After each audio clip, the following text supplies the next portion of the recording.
This is Anthony Lee, creator of Hey.Café, and this is the True North Country Comics Podcast.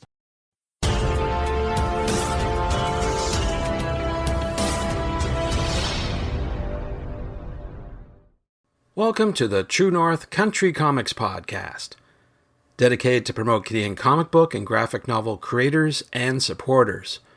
I'm John Swinimer. On this special episode in the series entitled Made in Canada Creator Resources, I chat with specialists in particular areas to discuss whether Canadian comic book and graphic novel creators have all the resources they need in Canada to produce and promote their content. Please like and subscribe to this website by hitting the subscribe button so you'll be notified about new podcast interviews and article posts. This podcast is available wherever podcasts are enjoyed. Please like, follow, and subscribe. Based in Penticton, British Columbia, Anthony Lee is the founder and developer of Hey.Café. He is a Canadian developer on large-scale web servers and applications. Over the past decade, Anthony has been involved in creating a variety of social media hangouts where people can meet online, talk, and share ideas. Previous work included development of servers, businesses, and applications. As means of offering an alternative to the corporate social media offerings that may own your content without permission, Anthony created Hey.Café. Hey.Café is an open-source social network all about communities, ad-free operations, and support by its users. Under the design of Anthony, Hey.Café was created as a safe space to connect and to share. The social site was designed to be the best and most friendly online community, and prove the social networks aren't required to be filled with ads or hate speech. Hey.Café is an ever-improving platform that allows users to share and exchange ideas and build positive conversations not just for Canadians, but for the global internet audience. So, without further ado, here's my special episode of Made in Canada Creator Resources, featuring a chat with Anthony Lee, founder and developer of Hey.Café, about Canadian social media. So, Anthony Lee, thank you very much for taking time to chat with me. Oh, thank you for having me. I appreciate your time. Before we get going with all the questions, I would like to know, what was the first comic book that you read? I never got into comics as a kid, mostly because of the fact that a lot of the stuff that growing up here was TV shows and stuff like that. So it was more as I got older, and it was things like the Stargate comic series and stuff like that in order to get into the series that I loved that ended, just to continue the story, because a lot of those creators wanted to show it in the way that they knew it as, which was TV images, so they kind of continue that in comic form. Great. So we're talking because we're working on this theme of, can we do it in Canada? And more specifically, from a creator's standpoint, we're talking about social media. And that's where Hey.Café comes in. So I wonder if you could talk a little bit more about what is Hey.Café and what is your role there? Well, I created it, but it's been quite a few years now. It's been like about 4 years. But I actually had a history of creating social networks and places for people to meet online and talk and stuff like that for over a decade under various names, stuff like that. And I had actually, when I started doing development for servers, applications, businesses, I kind of left that scene. It bothered me because everything got coalesced into basically just Twitter, just Facebook. That's it.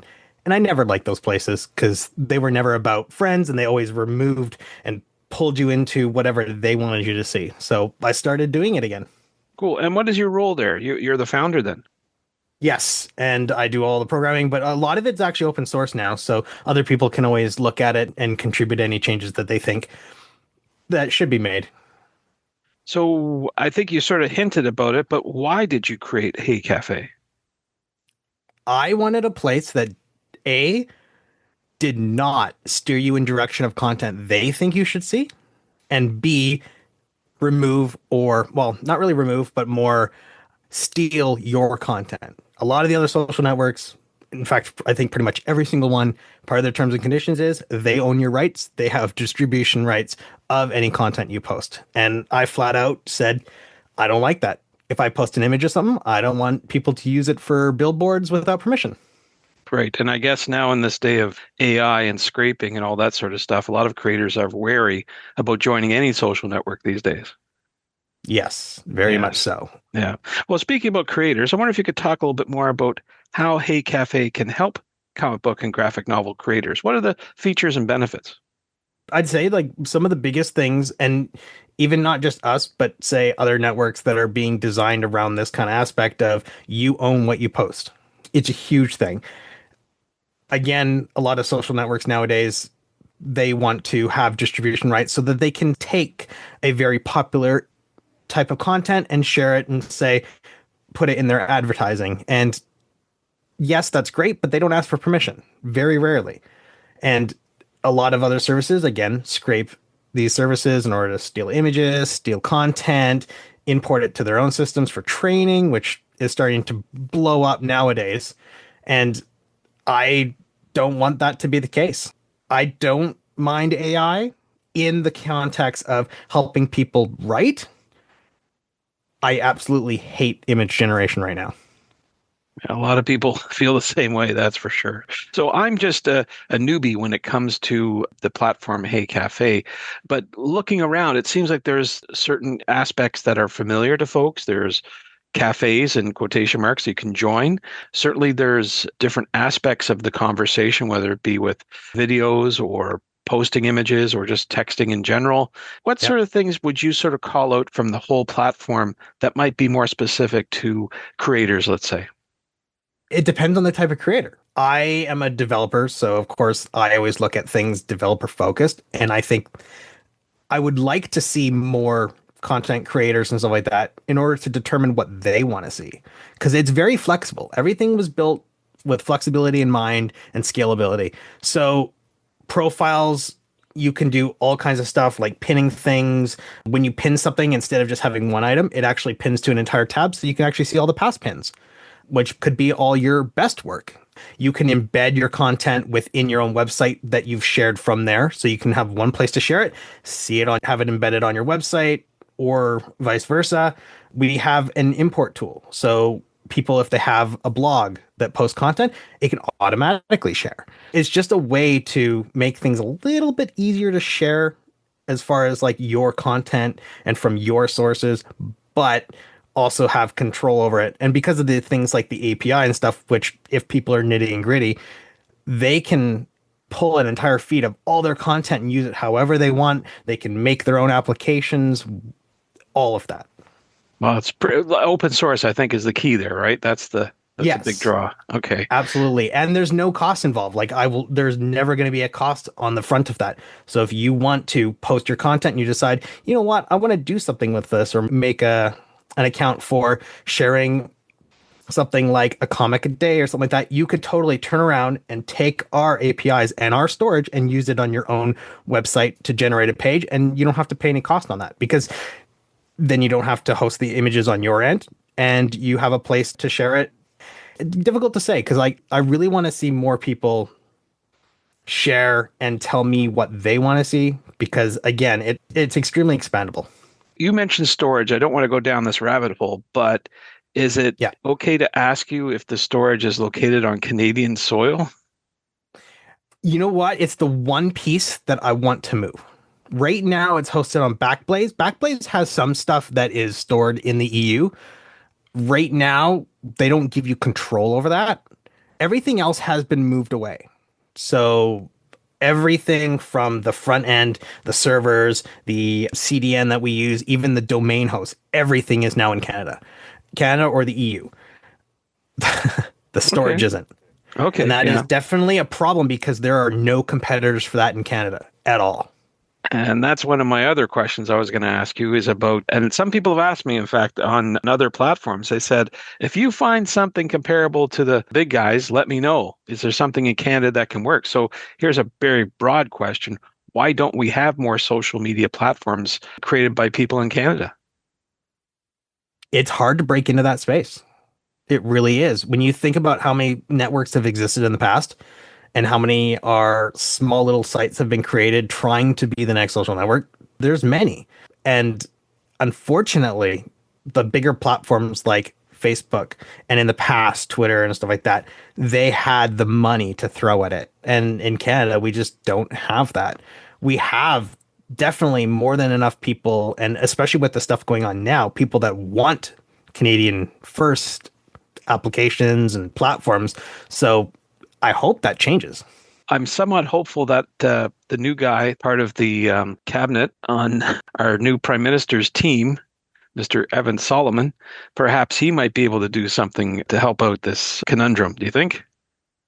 Hopefully, hopefully there's a lot more funding and stuff like that thrown into programs to support this stuff. In the US, they tried and now it's being demolished, but things like chip acts and stuff that are basically like if you help develop a business in a specific field, you can get basically some help. And the help is usually don't worry about costs in the beginning when it comes to taxes, you'll pay it later. And really, that's what a lot of those kind of programs are. It's not a here's money. It's just we'll hold off on collecting until you've actually got going. And hopefully those kind of programs come around. I know they do that with things like media creation and stuff like that, but hopefully they bring it more into the tech sector because we really don't have options like that here.